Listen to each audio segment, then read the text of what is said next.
পারস্য উপসাগরের নীল জলরাশি বুকে জেগে থাকা এক ক্ষুদ্র পাথুরে ভূখণ্ড খারক দ্বীপ। আপাত দৃষ্টিতে সাধারণ মনে হলেও বর্তমান এটি বিশ্ব রাজনীতির দাবার বোর্ডে সবচেয়ে বিপজ্জনক ফ্ল্যাশ পয়েন্ট। কেন এই ছোট দ্বীপটিকে ঘিরে যুক্তরাষ্ট্র ও ইরানের মধ্যে সরাসরি যুদ্ধের দামামা বাড়ছে? কেন বলা হচ্ছে এই দ্বীপের ভাগ্যই নির্ধারণ করবে বিশ্ব অর্থনীতির ভবিষ্যৎ? এসব প্রশ্নের উত্তর নিয়ে আমাদের আজকের এই বিশেষ আয়োজন। শেষ পর্যন্ত আমাদের সাথেই থাকুন। খারক দ্বীপ কেবল একটি ভূখণ্ড নয়, এটি তেহরানের অর্থনীতির প্রধান ধমনী। ইরানের মোট অপরিশোধিত তেল রপ্তানির প্রায় 90% নিয়ন্ত্রিত হয় এই দ্বীপ থেকে। ভৌগোলিক কারণেই এটি অনন্য। পারস্য উপসাগরের অধিকাংশ উপকূল অগভীর হলেও খারকের চারপাশে প্রাকৃতিক গভীরতা অনেক বেশি, ফলে বিশ্বের বিশাল বিশাল সুপার ট্যাঙ্কার একমাত্র এখানেই ভিড়তে পারে। এই দ্বীপটি ইরানের বৈদেশিক মুদ্রা অর্জনের প্রধান এবং অপ্রতিদ্বন্দ্বী প্রবেশদ্বার। চলতি মাস থেকে দ্বীপটির পরিস্থিতি নাটকীয় মোড় নেয়। গত 14 মার্চ মার্কিন বিমান ও ক্ষেপণাস্ত্র বাহিনী দ্বীপটির আকাশ প্রতিরক্ষা ব্যবস্থা ও রাডার স্টেশন লক্ষ্য করে 95টিরও বেশি সার্জিক্যাল স্ট্রাইক চালায় পেন্টাগন। বর্তমানে পারস্য উপসাগরীয় মার্কিন নৌবাহিনীর শক্তিশালী উপস্থিতি এবং মেরিন ইউনিট মোতায়েনের একটি সম্ভাব্য স্থল অভিযানের স্পষ্ট সংকেত দিচ্ছে। মার্কিন প্রেসিডেন্ট ডোনাল্ড ট্রাম্প স্পষ্ট হুঁশিয়ারি দিয়েছেন, ইরান যদি আন্তর্জাতিক জাহাজ চলাচলে বিঘ্ন ঘটায় তবে পুরো খারক দ্বীপকে মানচিত্র থেকে মুছে দিতে দ্বিধা করবে না ওয়াশিংটন। এদিকে যুক্তরাষ্ট্রের এই হামলা ও হুমকির পর বসে নেই তেহরানও। তারা আই ফর অ্যান আই বা চোখের বদলে চোখ নীতিতে আগাচ্ছে।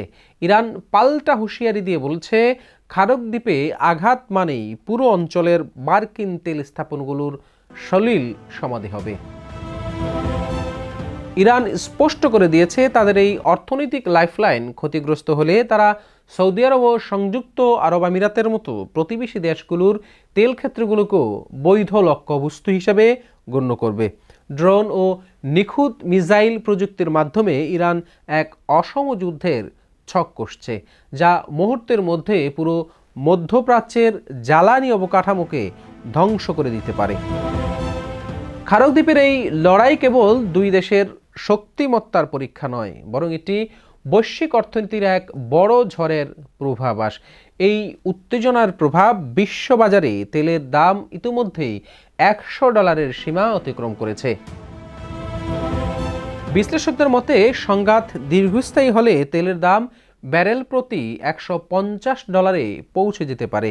বিশেষ করে চীনের মতো বৃহৎ অর্থনীতির দেশগুলো, যারা ইরানের তেলের ওপর সরাসরি নির্ভরশীল, তারা এখন চরম উদ্বেগের মধ্যে রয়েছে।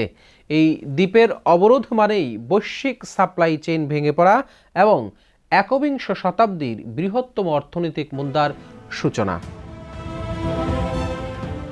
জ্যেষ্ঠ ভূরাজনৈতিক বিশ্লেষক ডক্টর মার্ক ওয়ালস বলেন, খারক দ্বীপ এখন মার্কিন যুক্তরাষ্ট্রের জন্য একটি কৌশলগত দাবার ঘুঁটি। তার মতে, পেন্টাগন বর্তমান সার্জিক্যাল স্ট্রাইক বা নিখুঁত হামলাগুলোর প্রমাণ করে যে ওয়াশিংটন এবার ইরানের অর্থনৈতিক মেরুদণ্ড সরাসরি ভেঙে দিতে বদ্ধপরিকর। তবে তিনি সতর্ক করে দিয়ে বলেছেন, এই দ্বীপ যে কোনো ধরনের বুটস অন দ্য গ্রাউন্ড বা সরাসরি স্থল অভিযান হবে একবিংশ শতাব্দীর সবচেয়ে বড় সামরিক জুয়া।